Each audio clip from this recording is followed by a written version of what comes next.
The boys are back.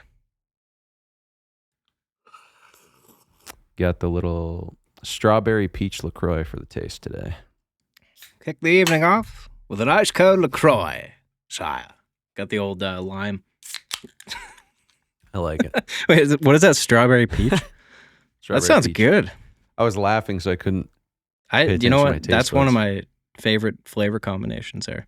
I used to drink this juice. It's like orange peach mango. It's not strawberry peach, but Tropicana. Do you remember that? Did they have that juice? Yeah. I don't think they make it anymore. Daz actually left a Tropicana juice in my fridge. Really? He did. Wow. And I drank it, yeah. Dude. For some reason, I couldn't taste anything. I don't know if, what's wrong with my taste buds. Let me see. This is tart. I know it's good, but for some reason, it tastes like just pure sparkling water with no flavor. Yeah. Yeah, it's tart. I love it. Speaking of Baz, we got to give him a little shout out. He's over in Finland shooting a movie right now. His own movie. Yep. And he's seems nuts. I mean, it's like a full feature and they're doing it in how many days? 2 weeks? Oh, it's like 2 weeks, yeah. Yeah, and dude. There's snow in Finland. Yeah, and he was telling me today that the snow just left. There's just no, it's all gone now. So he's just praying it comes back. So it's crazy. He'll make it happen though. He's got to ship the little bubble machine over to him. The snow machine, yeah. The crown. Yeah. The bubble. Yeah. Definitely not a film quality snow machine. I didn't even know snow machines existed. Obviously you would think you would know something like that, but I just never thought about it. I was just like, it's got to be real. I mean, they use snow machines on those sledding hills, where you can go snowboarding and skiing, or ski resorts. Yeah. But that's different, I think. It's like ice. Iced. It's all about, yeah. It's hard to get the effect of actual, flakes in the air, like the potato flakes in Nosferatu. Yeah. Well, speaking of snow, we got Christmas coming up, boys. We got the holidays just around the corner, as they say, and yeah, pretty cozy. Is that your favorite time of year, you'd say? Christmas? Yeah, it probably is. I mean, Halloween is a good time, just fall. But I don't know. The last couple of years, it just hasn't been as Christmassy, I feel like. Maybe it's just being older. You got to kind of make an effort for yourself to make it feel Christmassy, Mm-hmm. Yeah. Yeah. No one else is going to make it. No one's going to do it for you, no. No, it's not like you wake up, your parents have got the house decorated or whatever. Yeah, dude. It's a good time, though. I haven't put up a tree the last few years. Honestly, since I've lived on my own, I've rarely put up a tree. I don't know. I should. I don't know why I haven't. It's just, literally, it's one of those things where it's it's December 20th, and I forgot, because I don't spend a lot of time sitting around where I'm can think about it. I'm always doing something, always, no matter what. It's if I'm not working, I'm doing something around the house or this or that. And it's I never sit down and think I should put up Christmas decorations. Yeah. Dickmas. Decorations, boys. Yeah. Decorations. Well, you want to break the ice, little movie of the week? Kick things off, It's always a good thing. Why not? You want to go or should I? Well, if you're ready to go, you got her in the chamber. If not, I can go. It's been a long, dry spell of films for me. And I don't know why. I've been reading a lot. I was telling you that. So I've been reading a lot, and that's kind of taken its toll on the movie watching. But obviously, I watched the documentary Age of Disclosure that came out, and I think it's one of those things where it's I don't know how many people will. It's it's $20 to rent right now. I bought it, but it's one of those movies that talks about the UFO cover up from the government side. So it's a little bit of a niche film. I think it's cool for people who have a vague interest, but maybe don't understand the secrecy aspect of the UFO phenomenon.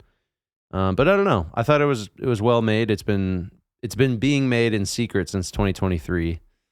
Dan Farah, he was a producer of Ready Player One. He was the he was director. So yeah, it's pretty cool. I enjoyed her. What would you rate it? Oh, it's hard to say. Yeah, There's it's a lot kind of of stuff different. that's in. Yeah. Yeah. From a UFO expert, so to speak, I don't say that lightly, but I'm a little obsessed. So there was definitely some slightly inaccurate details, but it's good for the layman to hear. Not inaccurate in the sense of like it's completely untrue, but there's so much more to it than like it's laid out, even though it's really good for the average person who doesn't know anything. So I would give it a solid, like, from my perspective, like an 8 out of 10.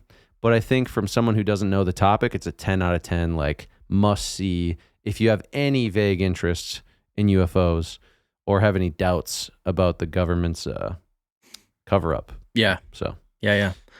We'll loop back to that in a minute because I did watch most of it.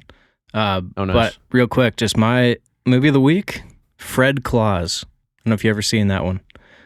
Vince Vaughn, Paul Giamatti. It's about Santa's brother. So funny, dude. It's such a good Christmas movie. When did that come out? It was a long time ago. Early 2000s, I think, because I was young. Okay. But it's just so funny, dude. Vince Vaughn, he's one of my favorite actors, like in comedy. It's just so funny.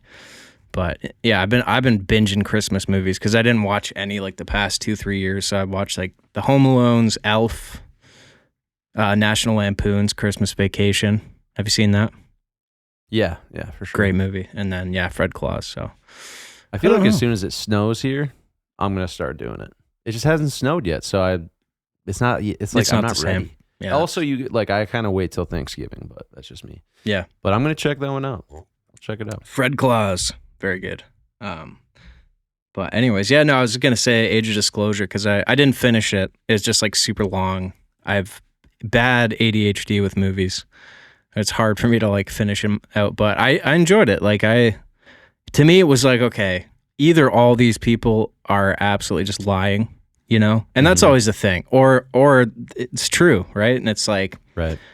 So I don't know. Like I enjoyed it though. It was like really cool information, like really intense, kind of like, I don't know.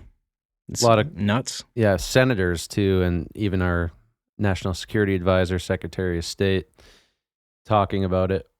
Yeah, I think for people who are like really into like not into politics, but kind of understand like how high some of these people are in the government and like how they're different sides. Like these people aren't friends with each other. Like a lot of the people in the doc, they're like from different political parties and all that. And I think that's the cool part about it is it's like such a bipartisan, universal topic like UFOs. It's like it doesn't have to be political. It's just like we're all humans, and it's like we have this ultimate question: are we alone in the universe? And I think it's like a slow drip. I think documentaries like that are gonna inform people a little bit, but they're still gonna have questions like, well, are they telling the truth? How do they know that information? Like, how does this all work? And then maybe they dive in for themselves and get into the topic. But I think eventually, like, we'll get some form of. I mean, I don't know if the government will ever fully come clean on it because there's just a lot of illegality to like how it was structured. There's a lot of lying to people. There's even people have been murdered to cover it up. I mean, we know whistleblowers for different corporations will all of a sudden commit suicide all the time, and that's still relevant even today. So I don't know. I think it's just I think it was a deep it's weird, man. It's like all that stuff. It's I always think about this. Like I feel like we're just at a point, like all of us, crazy things will happen or hear about a crazy thing, but it just like doesn't even register anymore.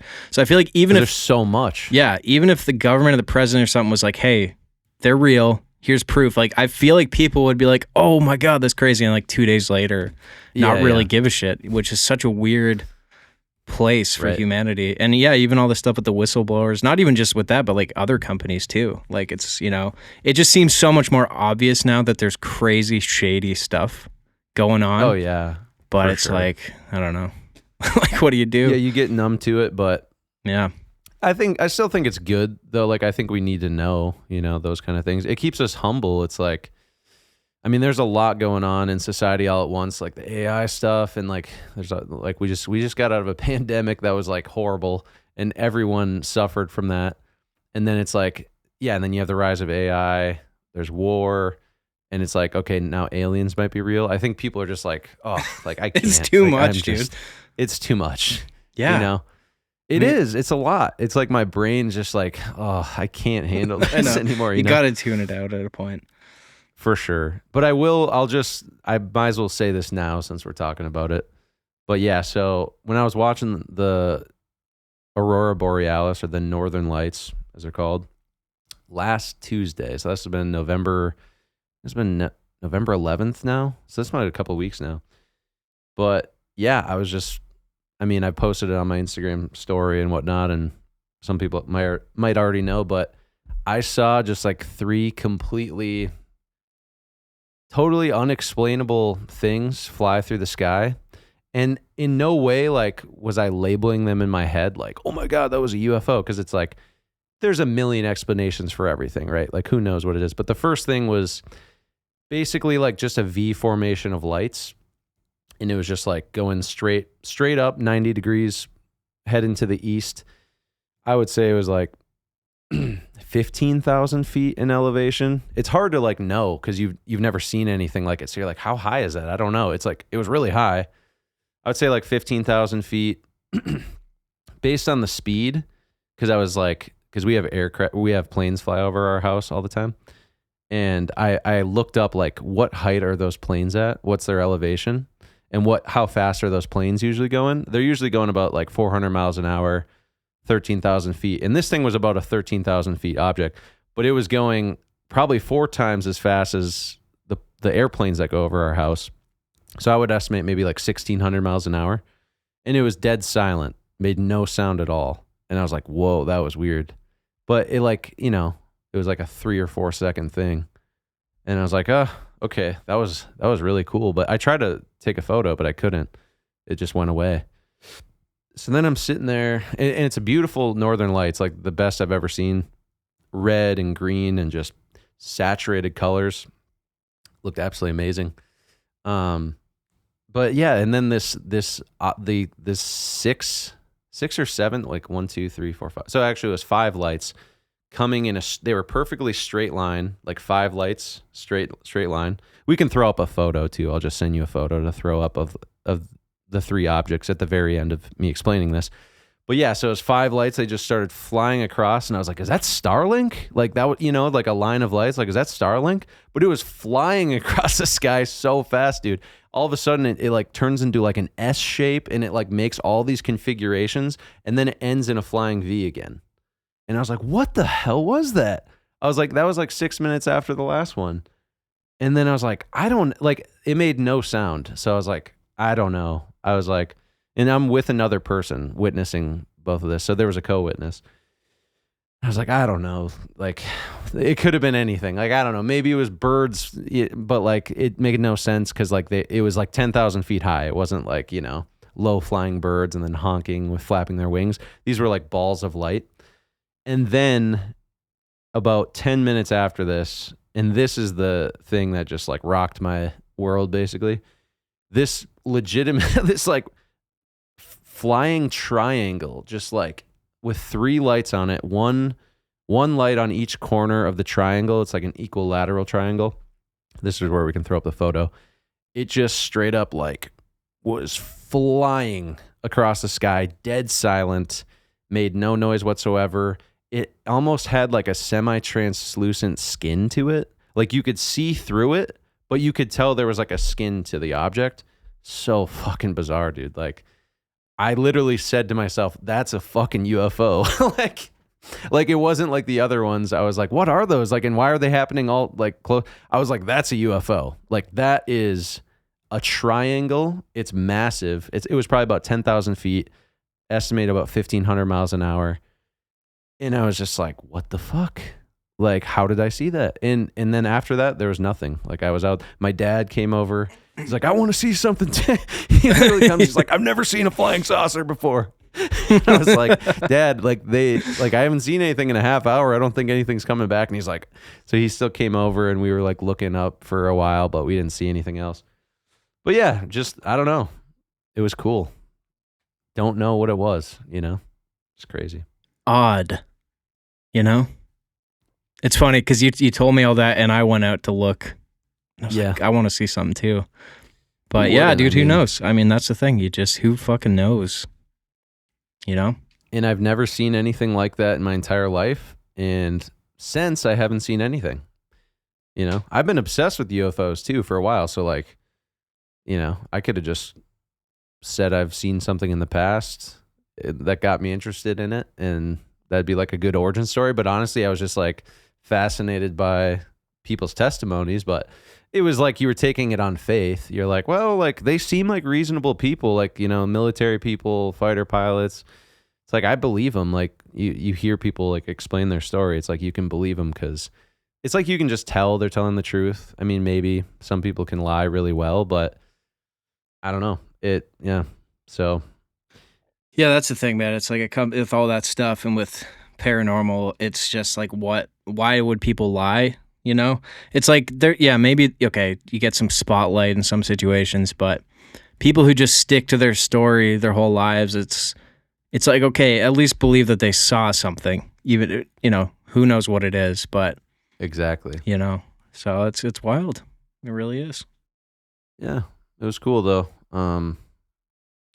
Yeah, I made it, and I it was funny. I like immediately made a report because there's a place called the National UFO Reporting Agency. And I was like, well, I know, like, I was like, I gotta do something. I'm not gonna like.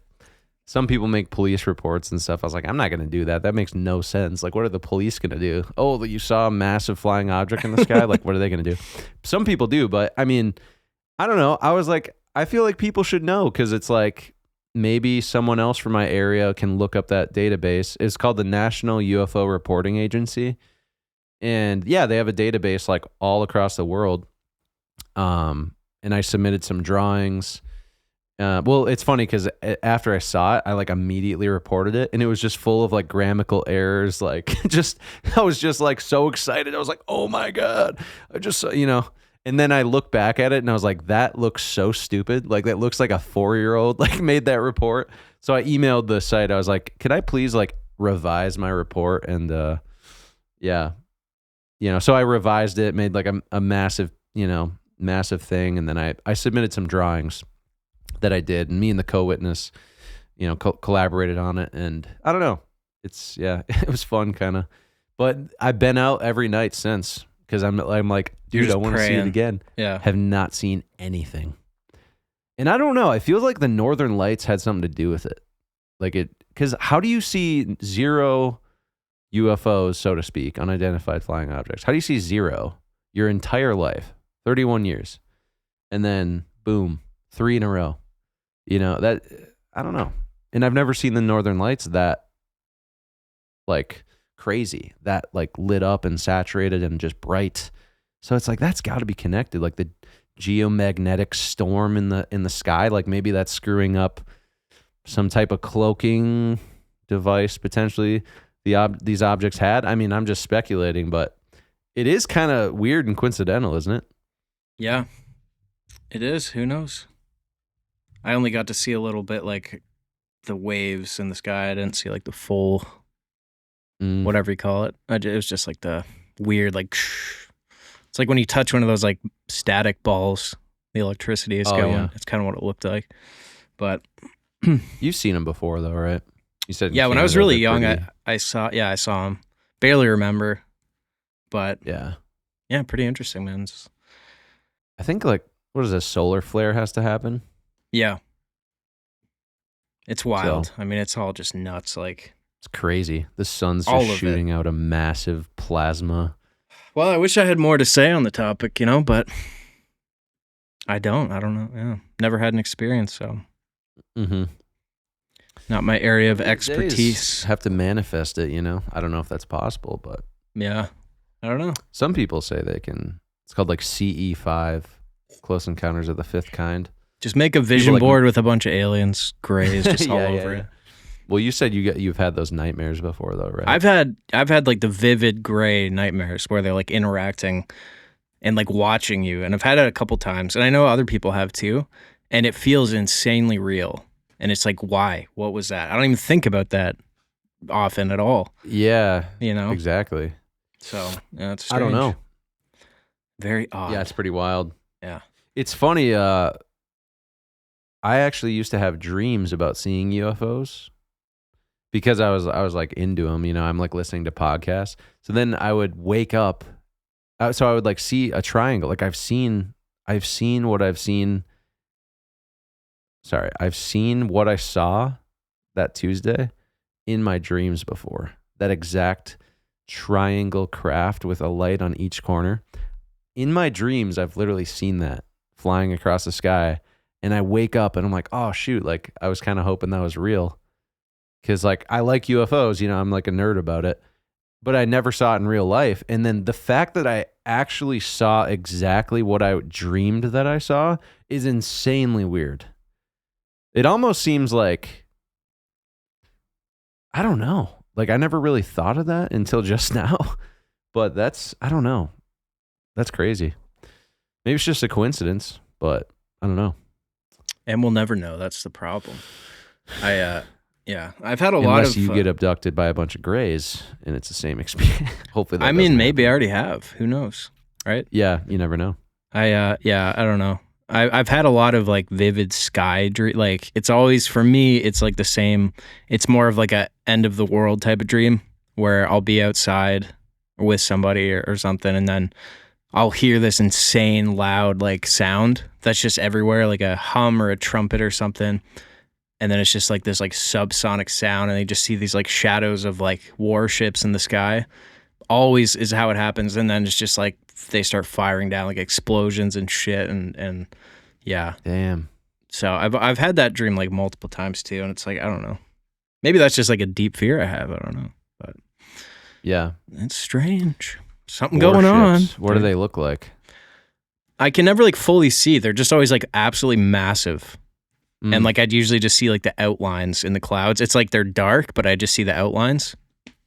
Oh, interesting. So it's kind of scary. But yeah, revelations. Yeah, that's how it feels. It's kind of how the vibe, little revelation vibe there. I've had a few apocalypse dreams for sure. They're never the most fun. But I mean, we're kind of due for it at some point. Yeah. No, hopefully not. Yeah, hopefully the aliens save us from nuclear war. That would be the ideal situation. We got to give them a reason to, though. Like, what are we going to do for them? True. I think maybe like it's just selfish, and maybe they're like, well, we need these resources, so you guys can't blow them up. I honestly feel like that could be a thing because they are seen at nuclear sites a lot. That's a massive thing. Like they've shut down nuclear weapons and they've turned on nuclear weapons at these like missile silo sites. And it's like, what is that saying? Is it being like, hey, you monkeys, like we've got control of your shit. Like, don't blow this place up. Like, is that what they're saying? I don't know. Hopefully. Because that's happened like hundreds of times. That's kind of, I don't know. Who knows? But I hope so. I hope that they're in it for us, or something is, of our benefit with them being here. I'm sure it is. That'd be nice. Someone watching out for us. But have you ever, super random, but as you're talking about cloaking, have you seen a movie called The Invisible Man, like the remake? No, but I've heard a lot of stuff about it. Yeah, I rewatched it recently. It's like such a crazy premise for a horror movie. And it's like basically this guy, like this billionaire guy, is like abusive to his wife, and she leaves, and then he dies. Okay. Or so you think. And then she starts having all these crazy paranormal experiences, and I don't know if you're gonna watch it, but it's like pretty early. It reveals I am probably. Yeah. Okay. Well, I can't say much. Well, I mean, it's pretty early in the film, but it's like it's revealed that he just built this technology. It's like a crazy morph suit where he's just invisible. Oh, that's crazy. And everyone thinks he's dead, but he's like fucking with her. It's like, dude, that's terrifying. And it's like all these tiny little cameras and stuff that like reflect light in some way. It's like, maybe that's already happening. Who knows? It's like the Harry Potter cloak too. Yeah, it's kind of like that. Yeah, the blanket. Well, I kind of feel like that's what this like third object had on, because I could see like waves around it. Yeah, like it was literally like, so this is a triangle, and like, so it was a light, and then on the side it was like waving, like when heat's coming off a grill. Yeah. Or like when there's a mirage on the road, it's like wavy. That's exactly what it was like. but you could see directly through the object in a way. It was crazy. Why would they have lights if they're trying to cloak themselves? Why would they have... But that's the thing is like, yeah, what would be the point of the lights? Just to be like, hey I don't guys, know. like just fuck with people, I guess. That's why I'm just wondering if like the lights are what got revealed by the geomagnetic storm potentially, because all those objects I saw otherwise were just lights. So I don't know, but it's funny because like when you're a kid, you always are like, what superpower would you have? Would you be like, would you fly or would you be invisible? Heights just fucking terrify me, so I don't even know. But if you knew, you'd be fine. Maybe you'd get used to it. Right. It's kind of weird though, because like humans could have evolved with wings. Why didn't we? I think it's insane that anything could evolve to literally fly. That's insane. Like a little like freaking tadpole. It's like someday I'm going to be soaring through the atmosphere, you know? Dude, that stuff nuts. is wild to me, like just evolution with like just how species evolve to like be better and they develop shit to like be able to do things. And I don't know if I ever talked about this on the pod, maybe just to you in like one of our 10-minute voice note rants, you know? But Classic, I was just thinking like, what if the tadpole that we all started as, supposedly, is actually what our brain is with like the stem and everything around it, like our bodies and our senses are just like what it evolved to have to be more efficient. Right. So what if we're actually just like the brain, you know? Right. That's such a creepy thought. But yeah, but it's also weird because like some of our brain activity goes on in like the gut, like the digestive tract. So it's almost like it's all connected. It is. It's like if you've ever seen, you've probably seen like it is all connected, obviously. Yeah, like a picture with like the brain and like the spinal cord. It's just like a freaking like just wires. Like it's so creepy. It is. So weird, dude. I was randomly looking at photos of transparent frogs the other day. Nice. Because apparently there's this thing called like grow a frog where you can literally like they give you like a tadpole and it grows up to be this transparent frog so that you can like see the organs and like study it. That's so weird. It's like a biology class thing. It's so funny humans want to do that stuff. I think they're called glass frogs, but I could be wrong. That's great. Did you ever have to dissect a frog in school? I did. It was funny because I remember always seeing it in like shows, like kid shows, and they always say that. Yeah, like kindergarten through 8, I went to a private school, like never did it. But then in high school, like I didn't think it was a real thing really. And then they were like, all right, we're gonna dissect a frog, and I was like, whoa. I just remember the smell, like the formaldehyde is so gross. Yeah, the formaldehyde. I don't think I dissected a frog. I think it was something else. And like I was kind of I was kind of pissed. But I was like pissed because I was like, it's all about like that. Everyone says you dissect a frog, not like, you know, but I think it was like a bigger animal. But I remember the formaldehyde and there was no actual dissecting. Like I think everything was already like separated and everything. And I mean, that's good because I personally was not a fan of, like I've cleaned fish and like, I remember in a class actually in school, they made us like clean a pheasant, you know, where you're like taking off the feathers and the skin and you're taking out personally, not my thing. Cause I'm vegan now. So yeah, makes sense, I feel like that stuff's fairly unnecessary now in general. Right. So you can look at it on the internet and like watch videos. That's the thing with like all the stuff we're taught. I feel like so much of it's obsolete. Like just having to go to a classroom. I don't know. Maybe, I mean, for specific things, but I feel like, are they like readapting the whole curriculum system based on like having AI and having Google and YouTube? Like, I don't know. I don't know. It's good to learn things that as if those things didn't exist though, like Google and AI and all that. Yeah. Because otherwise you just like, what are you learning? How to just support the overlord, the AI overload. That's like 90% of my day. Is AI and YouTube, but like learning stuff, you know. But it's certain things probably easier to learn on YouTube. But yeah, I do a quick little hoodie reveal, boys. I gotta do it. Oh shit! One of my personal favorites. New Christmas drop. Enjoy it. Little Thursday, whatever. Don't know when this is coming out, but new Anxious Ghost drop. Check it out. Little anthropomorphic guys there. I gotta also say, Today I saw someone wearing an Anxious Ghost hoodie randomly. Yeah. I don't know them. Yeah, And I in your town, obviously that's wild. I didn't go up and say anything because it's just, I'm too anxious for that. But it was very strange. Makes sense. Very odd. Anxious Ghost. So, yeah. That's cool though.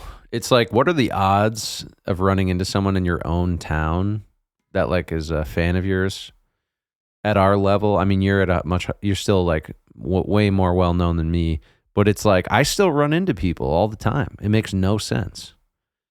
Like, why? How is that even possible? Like, I don't even know. Like, people, you run into people that, like, I've never seen someone wearing like a Drawn to the Sky thing, but you just like, people recognize you or say, oh, I've been listening to your music for a while or whatever, found you on Spotify. It's like, how is that possible? Like, the odds of, if you take all the numbers, it just doesn't make sense that I would run into those people. Yeah. You know, but it happens for some reason. I don't know, dude. It's I'm too awkward to go and be like, hey, nice hoodie, you know? Like, as you should probably do and say thank you, but probably. I don't know. Yeah. I feel like too at this point, like just I don't know, at least for me, like people who maybe used to listen to me and saw me, like probably wouldn't even recognize me now, potentially. With the old beard? Like with the beard, like I don't know, because all that stuff, like it's just such a different thing. Or, you know, there's a lot of people too that probably like listen to music and have no clue what the artist looks like either. That's probably a big percentage, like, of people. Yeah. Yeah. And, or like, not a lot, like, there's a lot of people you listen to on Spotify. It's like, you don't necessarily like go to social media to like follow them on social media. Yeah. It's like what you care about is the music, you know?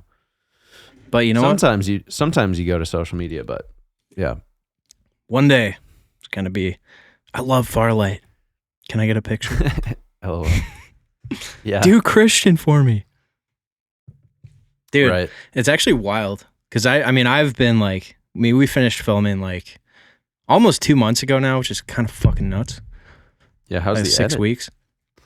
Edit is good, man. But it's nuts because I've just been like absorbed in it. I'm just editing. I haven't touched it for about a week and a half because I just know now like when I need to take a break, you know? But yeah, dude, it's cool. It's really cool. It's just like, it's weird for me because I'm still seeing you as the character and it's so different than you. Like, it really is. Like, just doing this and talking to you, like I feel like you actually morphed into like someone totally different, you know? It's That's interesting. I mean, we all did, but it's just, right. It's cool because you kind of don't see it happening and then you get some time. Yeah. You're like, damn, pretty fucking wild, dude. I enjoy it. It's, Yeah. It looks good too from everything I've seen, which is cool. It does, man. I've been fantasizing about the Ari Alexa ever since we got done.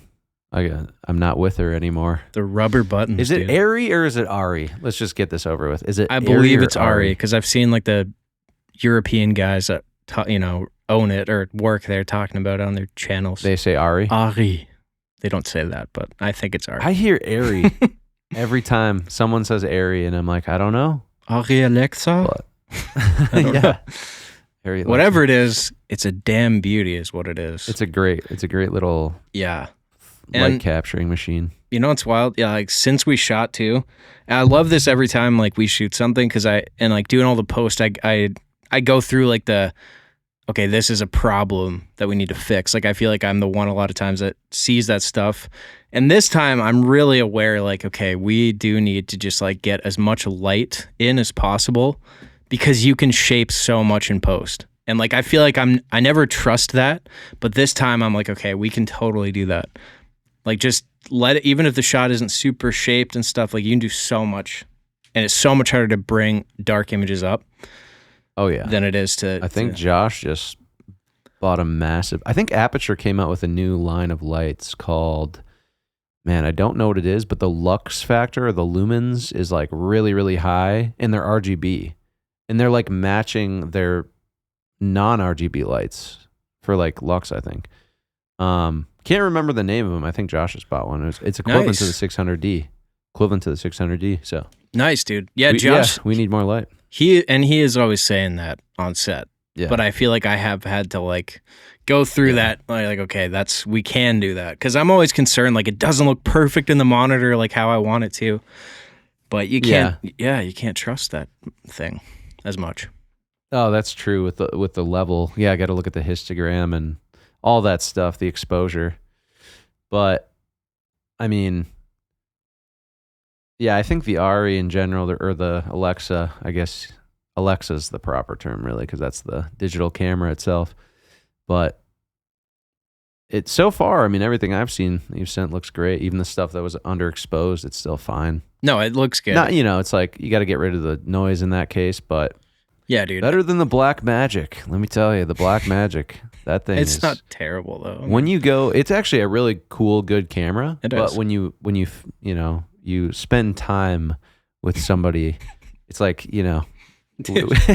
what was Josh's like bringing the analogy to people, it's like once you go Ari, you're never going back. And that's the sad, unfortunate reality. I think it'll take Josh a while, but that was the thing he sent. He's bouncing right back immediately. It was like it was a photo with like 3 different brands. It was like a house divided. It was like an Ari hat, a red camera, and like a Sony something. I don't know. So funny. Yeah. The red. Yeah, red's pretty good. The Nikon ZR is really cool. I mean, it has the red raw capability for camera people out there.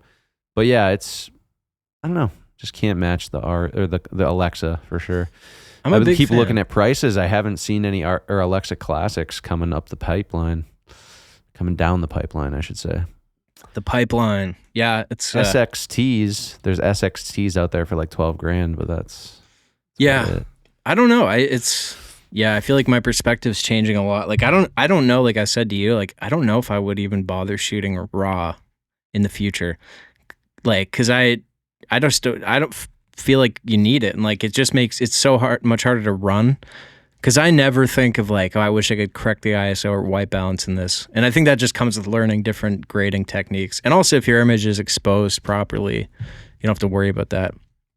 Yeah, I'm always correcting the raw stuff, but I'm also knowing that when I'm shooting, like that I can. Yeah, which kind of speeds you up a little bit, which I actually like. I do like that. But yeah, I think Ari raw is so intensely massive that I've heard that it's just a nightmare. The red bras is brutal to run, but I did find a setting, which I think I told you about, where you can change how it's processed. So it just shows you, because even if you set your timeline to like quarter quality, when you go through your source clips, it's still showing the full resolution, but you can change it so it shows like a quarter on your source clip. So it just speeds through, which is really nice. Yeah. Very relevant information to the general public right here. Absolutely. For sure. Everyone's just soaking this up into their brain. I just got some bias lighting for behind my monitor as well for the old grade. Don't know what that means. It's interesting as hell, but it's just like this. It's Flanders Scientific. They make those monitors. They make bias lighting, which is literally just like a white RGB strip that you put behind your monitor. It's like perfectly calibrated to 6500. Oh, okay. So it just gives you it gives you contrast between the monitor and something else. So your perception of color and shadows. And it's also easier on your eyes because when you're in the complete black, your pupils are always adjusting because there's nothing behind your monitor. Like it's just eye health. No, that makes a lot of sense. That's what I was going to guess when you said bias, yeah, obviously, but I was like not sure. That actually sounds cool. And I'm considering painting my wall to middle gray as well, because you're supposed to do that apparently for like neutrality. So I'm thinking about doing it. So you wouldn't be able to have any practicals in your room though going and hitting that though, right? Like if you have that blue light on behind you. No, I guess not. I don't know. It's not even like it would make a huge difference probably, but yeah, right. Probably having like RGB is not the best move, but I'm sure it's like such a minimal for what we're doing. Probably wouldn't. It's just, I like to do the things like make me feel like, ooh, I'm professional now, you know? I'll paint the wall middle. I think that's important. It is. It's fun. I think it's important. Yeah. Yeah. I love it. Got the old micro panel on the way too, which will be fun. I'm excited to mess around with that little thing at some point. Little wheels. Yeah. I love it. Yeah, I finally got to use my analog gear for audio for a song for the first time, which is really bad to say. That was your first time? I had never used the compressor with my AKG C414. Yeah, it's crazy. But I was working on Metamorphosis for so long. Yeah, that's true. It was way too long, dude. I was mixing that for like 3 or 4 months. It was insane. It was, yeah. But I don't know. Well, how'd she go? You like seeing that needle pumping? Oh, I loved it. Yeah, it's really nice. Yeah. Yeah, I'm looking at it right now. It's peaking at -5 gain reduction. Or 5 gain reduction. But it's fun. I'm still thinking about running the audio or running the dialogue through the old bus compressor. That'd be funny. Massively considering it. But we may be putting out a good old Christmas jingle together. Oh, yeah. An unplanned. Planned and then unplanned and then replanned. Yeah. Yeah. Josh isn't going to get to lay down his trumpet line, though. Well, I'm going to add a little trumpet in just in case. But, I mean, it would just be for a video. But who knows if we'll do that. One of these times, we got to get Josh with the trumpet. I know. On a song. Well, you could just get him over and just track it. I know. That's true. If he's down, I'll be like, can you get here in the next day? I feel like he'd be down. Yeah, no. The trumpet's one of those things, if you don't practice it, because I play trumpet in band, your lips are like too weak to like put enough pressure. It's not even really the lips. It's like the control. It's like your diaphragm. You're like pushing. Have you ever played a brass instrument? You just play sax. Oh, okay. So that's a wind instrument, I think, isn't it? Yeah, but it's brass too. I hate it. Because it's got a reed. Oh, dude, the freaking, like, how the reed felt. Oh, like when it hits your teeth. Like no. It's one of those sounds that just makes me, like, fucking... The reed? Tense up. Oh, like when it goes on your teeth. Because it's like... Oh, okay. God, yeah. Sorry, what were you saying about the trumpet? Saxophone sounds good when you're playing it, though. Like, the sound of saxophone is nice. Yeah. The reed, though, interesting. It's one of those nails on a chalkboard for you. It is, yeah.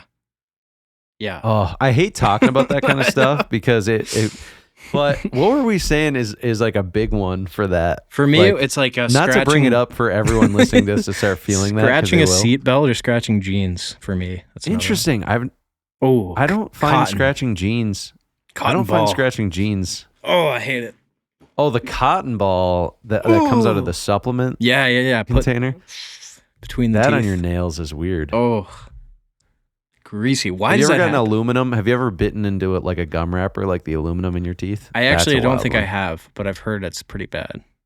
I feel like we talked about this before, but we were saying maybe it's like a frequency it creates that like hits your ear and like not only maybe it hits your ear, but it's like it resonates in your body and it's just a dissonant frequency. It could be. Dude, I had basically my first Costco experience recently. Oh yeah, how was it? I enjoyed it. I mean, there's a slight kind of thing of like, you got to get past like, okay, this is really depressing. But like, if you just embrace it, you're like, this is fun, you know? Yeah. You got to just embrace it. You really do. It can be, there's a lot of NPCs walking around Costco in a funny way. And I think most people probably know what we're talking about. The Costco NPCs. Yeah. No, I enjoyed it. It's crazy. It's like fucking nuts. But yeah. Yeah, do you ever go? You do, right? Sometimes? Yeah, there's actually one next to me that just got built this last summer. And I've got a $50 gift card for there right now, and I'm like, I don't know what to use it on. I've had it for a year.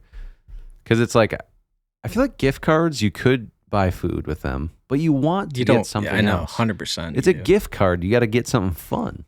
So I was like, maybe I'll get a grading monitor, but then like it's only like LG 4K ultra fine, and it's like horrible. It's not going to be like neutral grading monitor.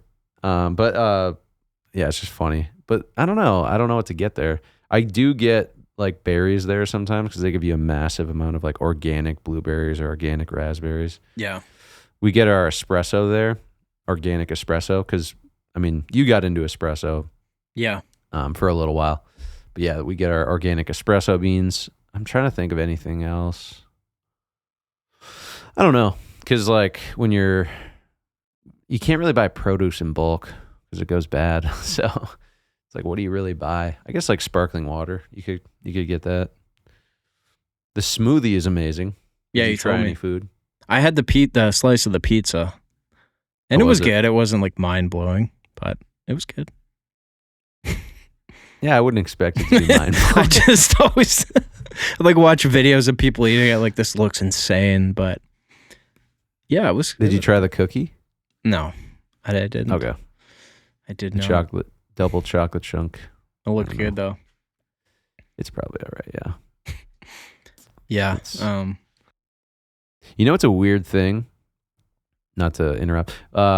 Baked goods, when you're vegan and you've been vegan for like 8 years, and then you eat a bunch of baked goods that have like egg or milk in them, they actually taste rancid.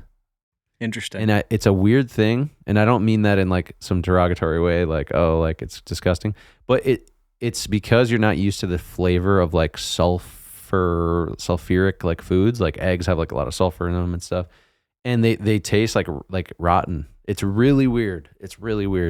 But you'd have to like not eat eggs for a long time or like milk to like get that sense. But it's interesting because I'm like, like really like our eating, it just comes down to like what we grow up eating. Because for someone who doesn't eat it anymore, when I try it, it's like, it really tastes like something's like rotten in it, but that's just like the natural flavor of the baked good. Super weird. I'm just going to put that out there. I don't know. It's weird. And it wasn't like that the first like few years I was vegan. Because like every now and then I'll just cheat and have like a cookie, like a real cookie, like eggs and milk in it. But now I can't because it tastes really bad. Like it tastes like something's like rotten in there. I don't know how to explain that, but I just wanted to bring that up. Really important information. It is. I mean, you know, it might help someone. I used to crush those Daya vegan cheesecakes all the time. Those yeah. I've never had one. Really good. I want to try it though. Dangerous though. It's like, it's just small enough where you can eat the whole thing in one sitting, you know?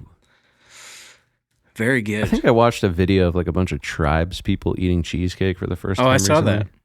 You saw that? Yeah. Yeah, it's like mind blowing for them. Yeah. It's pretty awesome. Yeah, it's funny. There she is, boys. Firelight the script, the full script. Yeah. It's nuts. It's just nuts seeing this, you know?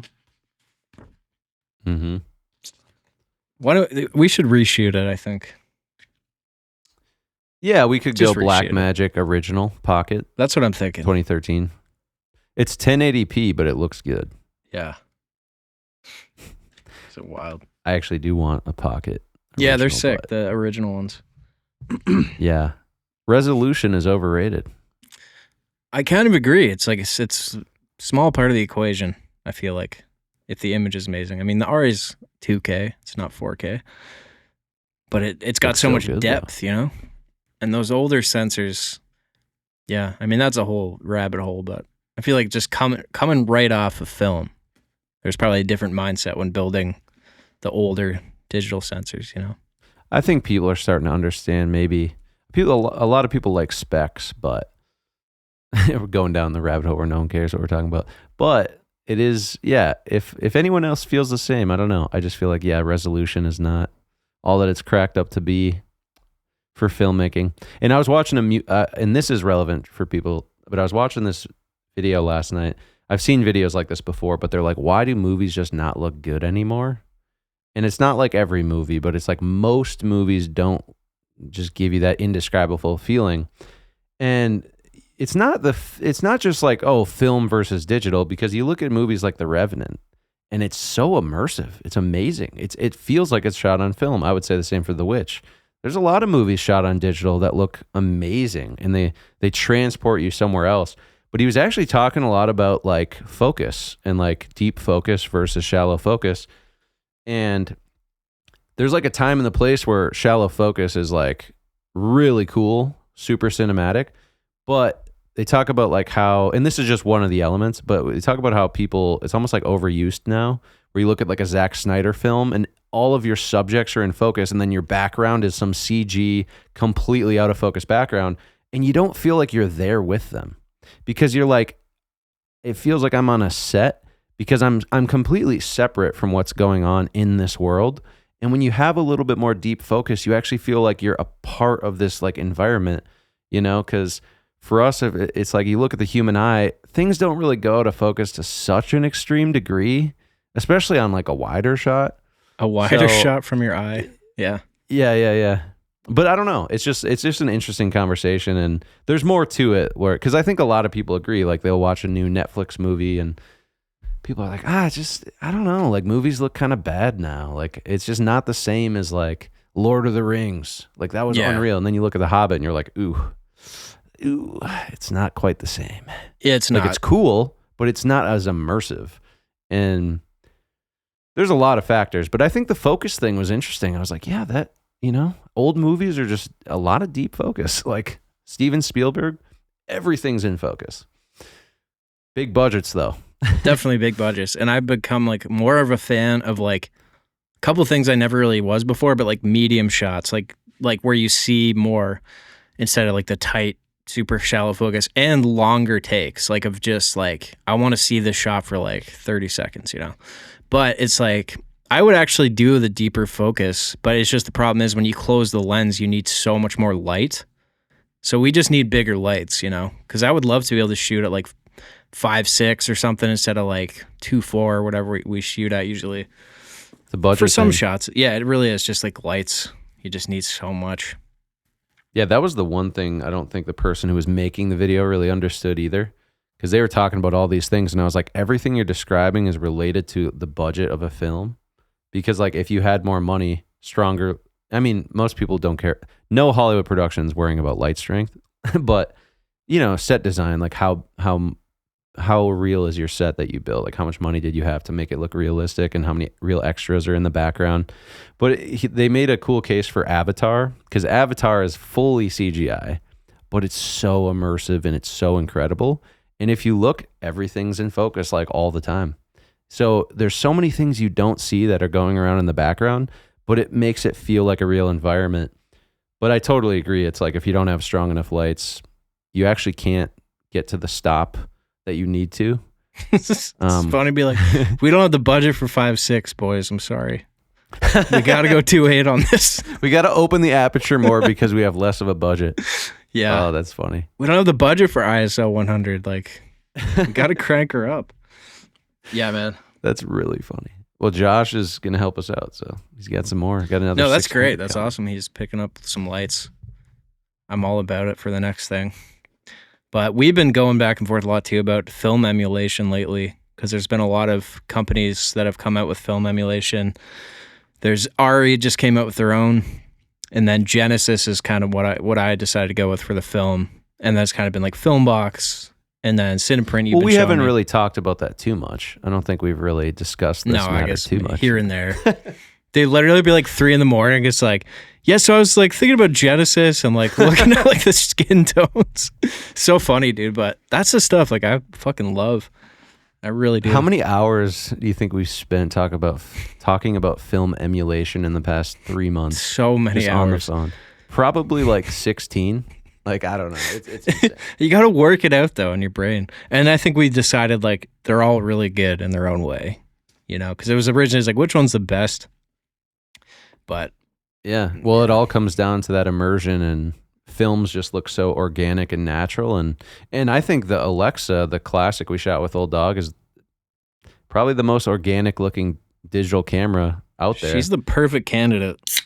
Yeah. For, film so emulation. It's like if you can just push that in a little bit of a direction of film, I mean, there you go. That's amazing. Because The Revenant was shot on that sensor, and The Revenant is one of those examples where it's like, it feels like it's film basically, even though it might not have the same texture. But yeah, Filmbox is what I'm going to go with on Black Friday, I've decided. But then there's Genesis, Cullen Kelly's. And then Cineprint is like a power grade that I really, really like. So any film people out there, give them a shot. See what you think. It looks cool. It's a cool look. Yeah. Yeah. I'd love to get Cullen Kelly on. I feel like he don't got time for it, though. He's my personal favorite colorist. I don't know. There's not a lot that are like making, YouTube videos, but what? Dude, Kazi's my favorite. Wazi Kazi? What is it? Waka's Kazi or Waz's? Dude, it's always changing. I don't know what his name really is. The Quazman or whatever. I've seen some. He's a good introduction to color guy. He's made some fun videos. Once you get past a certain point, maybe like Cullen is kind of the technical guy. Yeah, he is. And there's different philosophies. Like Darren Moston's another one who I think you've said you've watched, and he's got like a massive setup, but he does things totally different than Cullen. And like they had a interview or a conversation recently where they're comparing their node trees, the different node structures. But I just like Cullen because it just clicks with me more because it's like the simplest way to achieve it is this, like, find the right tool. And, I just work better when I have like, what's the quickest way I can get to something, What if you were like super passionate about color grading and then you just found out you were colorblind, like in the middle of the process? That'd be devastating. Just make fully black and white movies. Probably be sick. All about contrast. Yeah. He was actually saying that's a good way to grade. Or like to start your grade is like just put black and white on and do all your contrast adjustments. Oh, wow. It's like that's that, cool. And then you go back and kind of do the color. But yeah, that's cool. Yeah, man. Yeah, color grading's fun. It's like painting, but you're not actually drawing it out or writing with your hand. It's not. It's like you're just like this amazing like collection of colors and like contrast kind of blending. It's really like a work of art. It's like it's fun to do. I really enjoy it. Not a lot of people even know about it in like the non-film world. You just don't even think about it. No. Like that's a thing. You're just like, oh, it looks like that. When you shoot a movie, that's exactly what it looks like when you shot it. It's like, no, dude, not even close. If you see like a raw log image of a film, it's like mind-blowing kind of. I still don't quite understand like how it works. Like how the camera is able to capture, all this information. It captures. Yeah, it just captures like ones and zeros. It captures like the potential for each thing somehow. Like, right. I don't get Whereas it. Light captures physical light on celluloid, that's the cool part about film. If it wasn't so expensive, we'd all be shooting on it. Not just costs like $1,000 per, like 16 mil costs like $1,000 per 10 minutes, I think. Pretty much, which like is nuts. 100K for a movie, or how much would that be for like 90? If you just did like one take with each thing. If you did one take, that's the thing. It's like what a movie's an hour and a half, so you're talking 90 minutes. So times 9, so that's like $10,000 worth of film and development for 16 mil, which is like older film. 35 is much more expensive, I'm sure. So yeah, it'd be at least $10,000 for one take of everything, which would never happen. So let's say you had 10 takes of everything.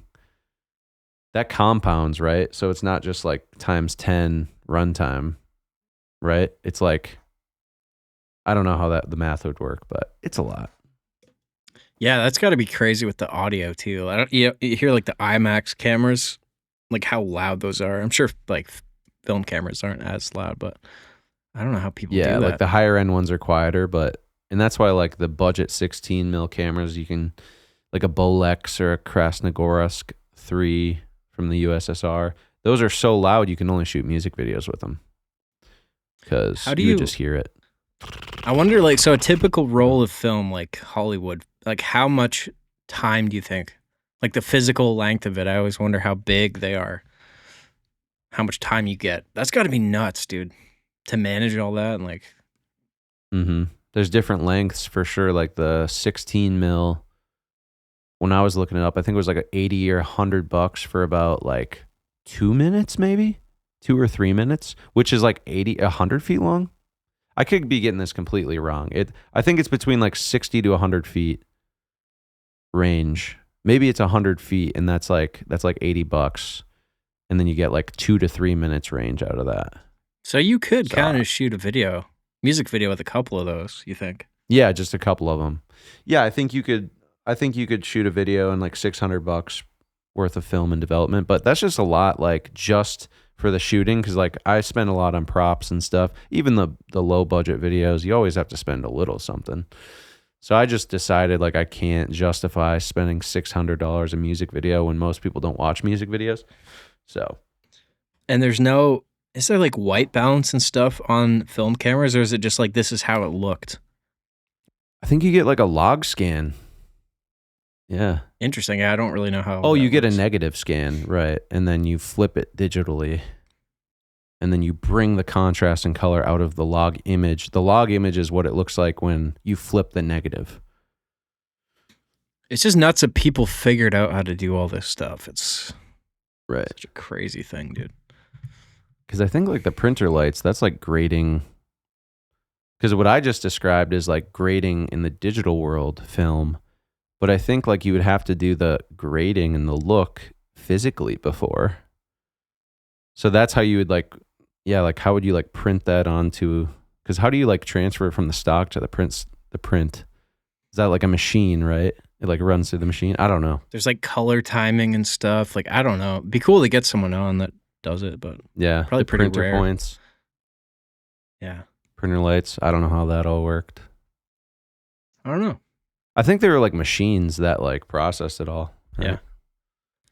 But yeah, I'm excited to use that on Farlight, the film emulation, and give her a nice spice, you know? Little Genesis on there. Yep, little Jenny. Clean I shadows. thought of another film of the week just before we forget. One of my favorite films that we've never talked about on the show. Totally off topic, but Limitless with Bradley Cooper. Mm. Are you a fan? I just don't remember it. I did watch it. I just don't remember it.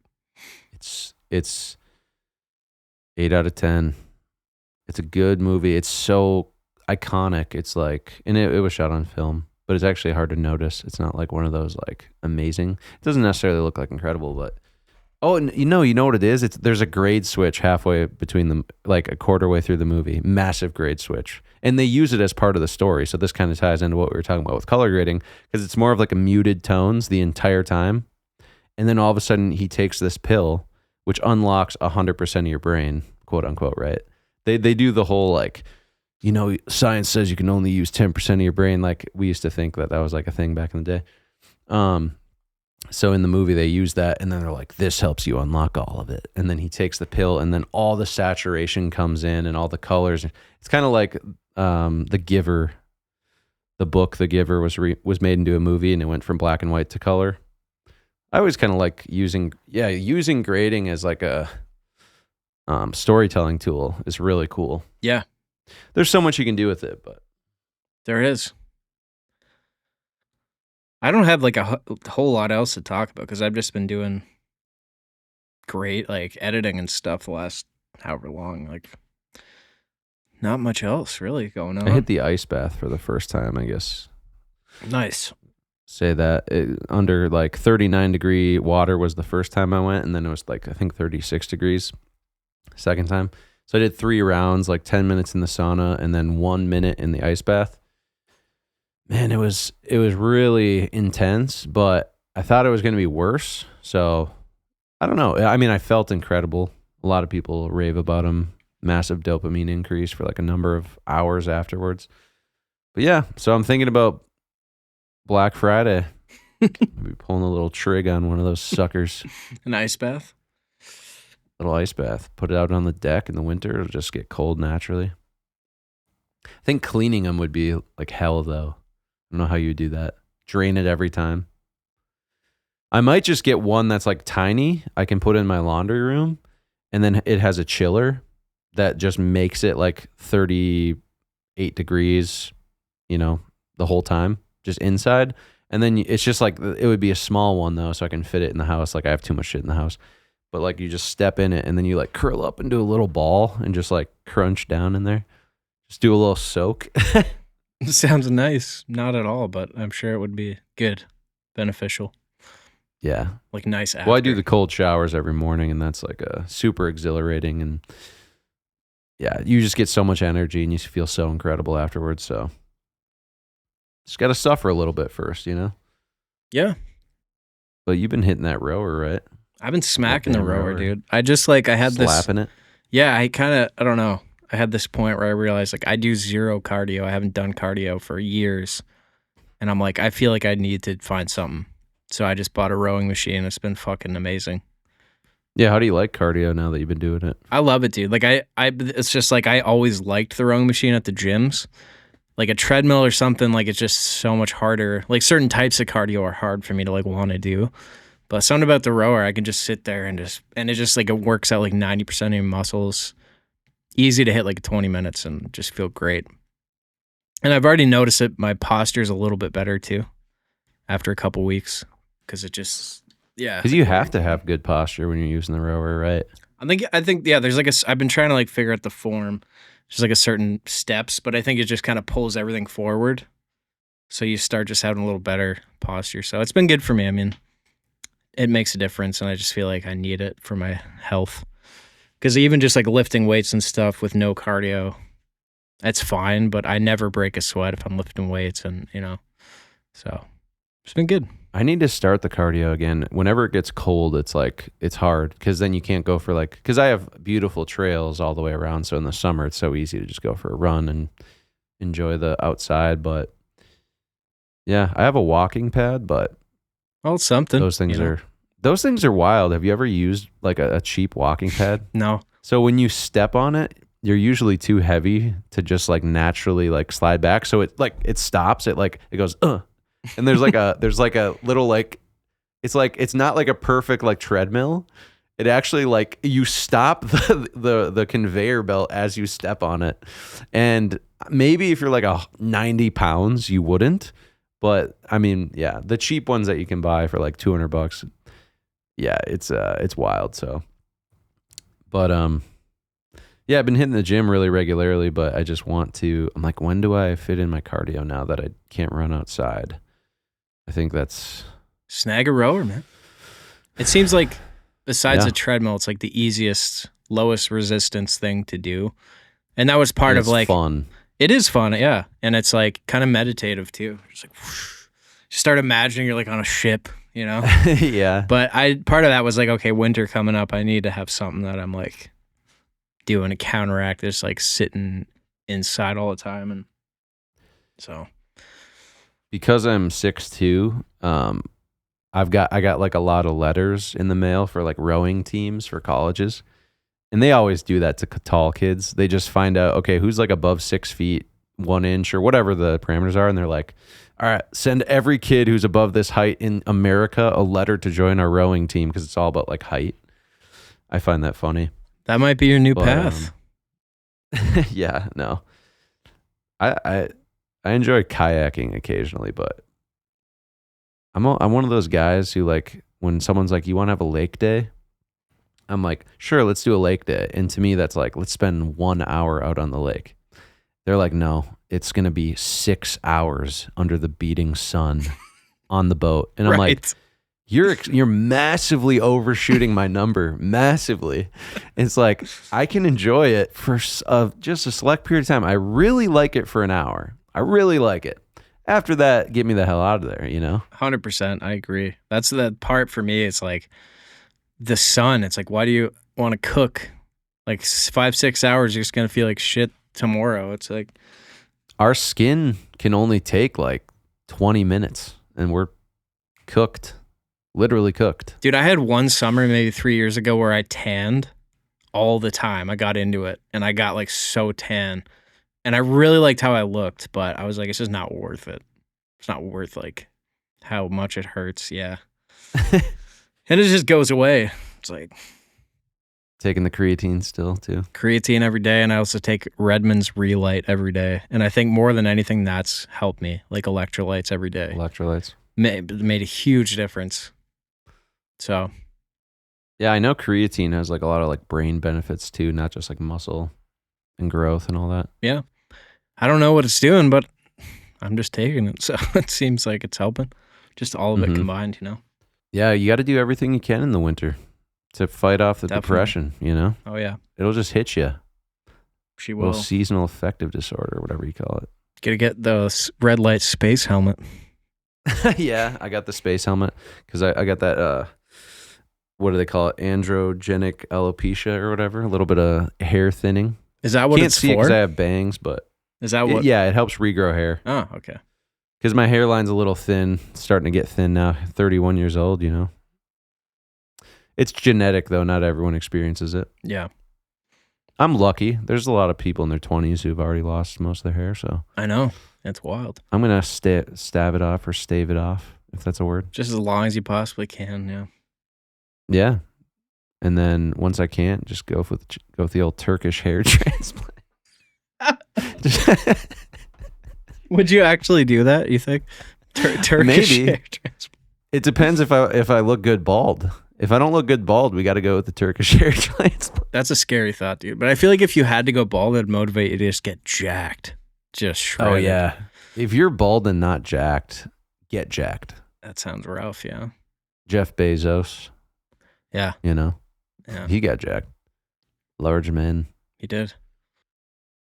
Probably took a little juice, but, you know, to each their own. LaCroix juice. Yep. What if LaCroix just made you massive? Like jacked sick. Or like just the jacked, other massive, yeah. Either or. It could. I mean, you know, it helps, right? You know, take nice sugar. Another thing with winter. You just got to fight the urge to get massive at all times. Yep. All the times, literally. That's why you got to hit the rower, you know? But there's the mental benefits of cardio too. It's not all about, it's like all the supplements and it's not all about like appearance. It's like you just feel way better, you know? That was actually the main reason I wanted to get it, just for the mental clarity. Just, you know, wake your body up and yeah, it's helped. You can have some massive lats by the end of the winter. Yep. Just only my lats are huge. Unbelievable posture. Just unbelievable posture. That'd be great. Dusty Jones just show up, massive curved spine. I would love it. I would love to feel that confident on the old screen. Yeah. But yeah, it's fine. All right. Cool, boys. Well, hey, we did it. Well, hope you guys had a good Thanksgiving out there. Yeah. And start to have a cozy December. Absolutely. And I'll drop that Christmas tune here any moment. Any moment, any second. Could already be out, who knows? But check it out, you know. And try not to go 2 months between the next pot. Yeah. We'll rip some more. Yeah, we did a month. That wasn't too bad, but no, it's all right. We'll get back into her, you know. Just been busy. Yeah. Mm-hmm. Get this damn movie done. 100%. So. Cool. I hope you all enjoyed. I kind of forgot we were doing a pod. We're just like talking about stuff. That's the best though. Yeah. I know we go on those tangents where most people are probably like, I don't even know any of this stuff or care, but I feel like you just have to just, you know, have a normal conversation that you're interested in having. And if it goes somewhere where you don't know what someone's talking about, it's like when I hear that, it doesn't bother me. It's like, I enjoy it. I don't know. I kind of like hearing obscure information that's not relevant to me sometimes, like during a podcast. I'm like, that's kind of nice. Like maybe I'll learn something and if I don't care, it's like, you know, I don't know. Still just yeah, I agree. Cozy convo. Yep. Cool. Yeah. All right. Gotta pull an Irish goodbye on these. We always do. Just hit stop. Don't even say anything. Hopefully we'll do a Farlight special pretty soon, or I'm sure we'll have a Christmas special coming up as well. I feel like we just did that. We just did the Halloween special. So wait, we've only done one Christmas special, right? Yeah. That was like our favorite one. This is the anniversary. We've officially passed 1 year of the Amber Force podcast. So yay. Yeah, congrats. Put a little sound effect there. We did it. And we did pretty good.